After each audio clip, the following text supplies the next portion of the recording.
Hey guys, I am Trent for Trent Sense, and I am here to do an unboxing for all of you of the Motorola Milestone.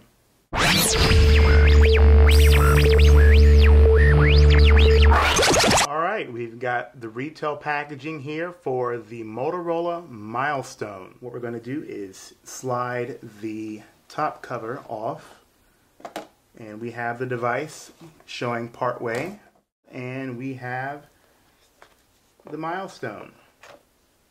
Okay, for right now I'm going to take out the device and move it to the side and show you what else is inside the box.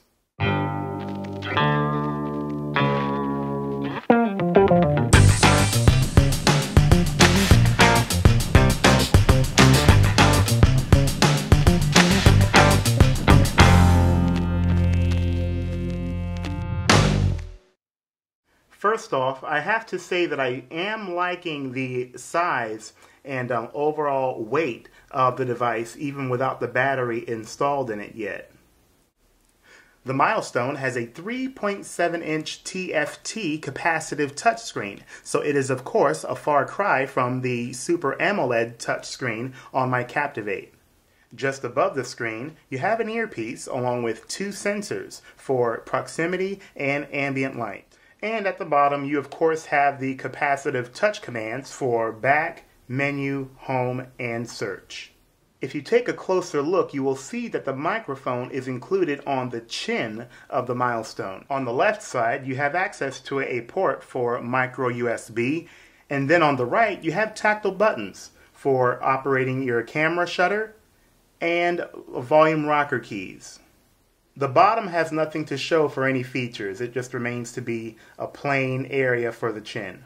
At the top, you've got a 3.5mm headset jack along with a power button that also serves as a lock button. The back features a speaker grill along with a 5-megapixel camera and a dual LED flash. Last but not least, we have a physical slider that reveals a tactile QWERTY keypad, along with a directional keypad to the right of it. The overall finish of the back, with the ridges on either side, along with the battery door, is soft to the touch and feels very nice, and reminds me of the Palm Trio 750 that I used to have on Singular. The Milestone slider is totally manual, so there is no mechanism to assist in locking the screen in place when you're closing or opening it. Instead of having separated tactile buttons, you have a single membrane to account for the entire QWERTY structure.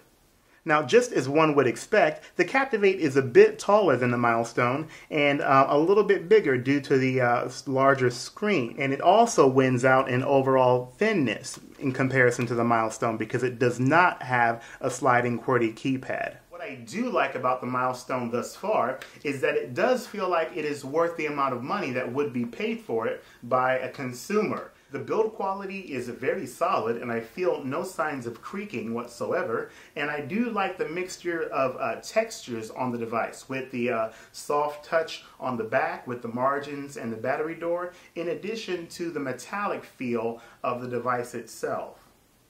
There have been complaints about the chin on the device and the fact that it doesn't add anything to the overall design and it can sometimes get in the way, but so far it doesn't really bother me, but I'll have to wait to see how it does affect my writing with the QWERTY keypad. Now, there have also been comments made about the speaker grill and the camera shutter key and the camera lens itself being adorned in what looks like a bronzish gold finish. While some people found this to be a bit gaudy and over the top, I personally quite like it. It takes away from the monotony of the black that dominates the overall build of the Milestone. My main reason for reviewing the Milestone is to see if I would want to sell my Captivate to make it my main phone. Yeah, now some of you may be shocked by what I'm doing in reviewing the Milestone, some of you may not be. But just to be frank with all of you, I'm basically desperate to have an Android device with a capable hardware QWERTY keypad.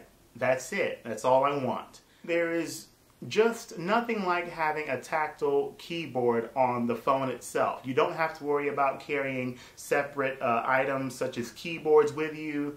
You don't have to worry about a Bluetooth sync up with a keyboard. You don't have to worry about battery life on a keyboard. You don't have to worry about any of that stuff. Ever since I've been used to using the E71 and the E90 and even the N97 Mini, I've always yearned for a physical keyboard on Android. Other models that have been out for quite some time on GSM just do not measure up to what I've been used to on models like the Nexus 1 and the Captivate. So I've been basically stuck in a very bad situation where I've had to tolerate having a touch-only device and having to use third-party solutions to be able to satisfy my need for a keyboard. In the middle of my plight in being desperate for an Android device with a hardware QWERTY keypad that could work on AT&T 3G and that could also run a stock version of the Android OS, I found myself basically with no choice but to consider the Milestone. Now, it of course does not take a rocket scientist to figure out that the Milestone is a downgrade from the Captivate in regards to its onboard features. So I decided to go ahead and review the Milestone in comparison to what I remembered from the Nexus 1.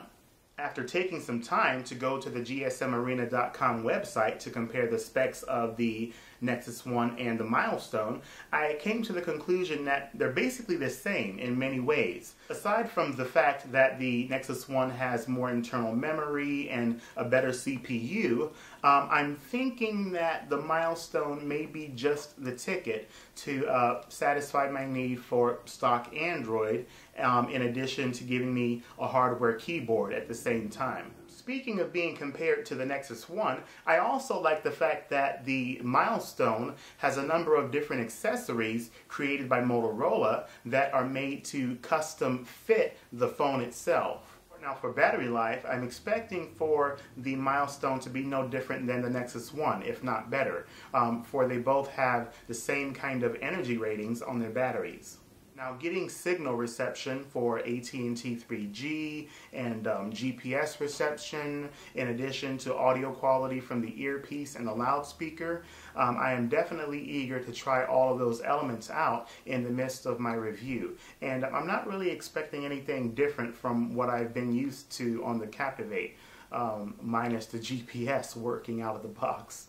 I think another important element of the Milestone is that it operates an Android operating system that does not have any kind of overlay that hampers it, such as Moto Blur or Sense or UX from the X10 or anything like that. I think being able to work with the purest form of vanilla Android is another draw for me to this particular model. I think that the Milestone may just be the ticket, but I'll have to wait and see. So, with all of that being said, I am Trent for Trent Sense. All of you guys take care and stay safe.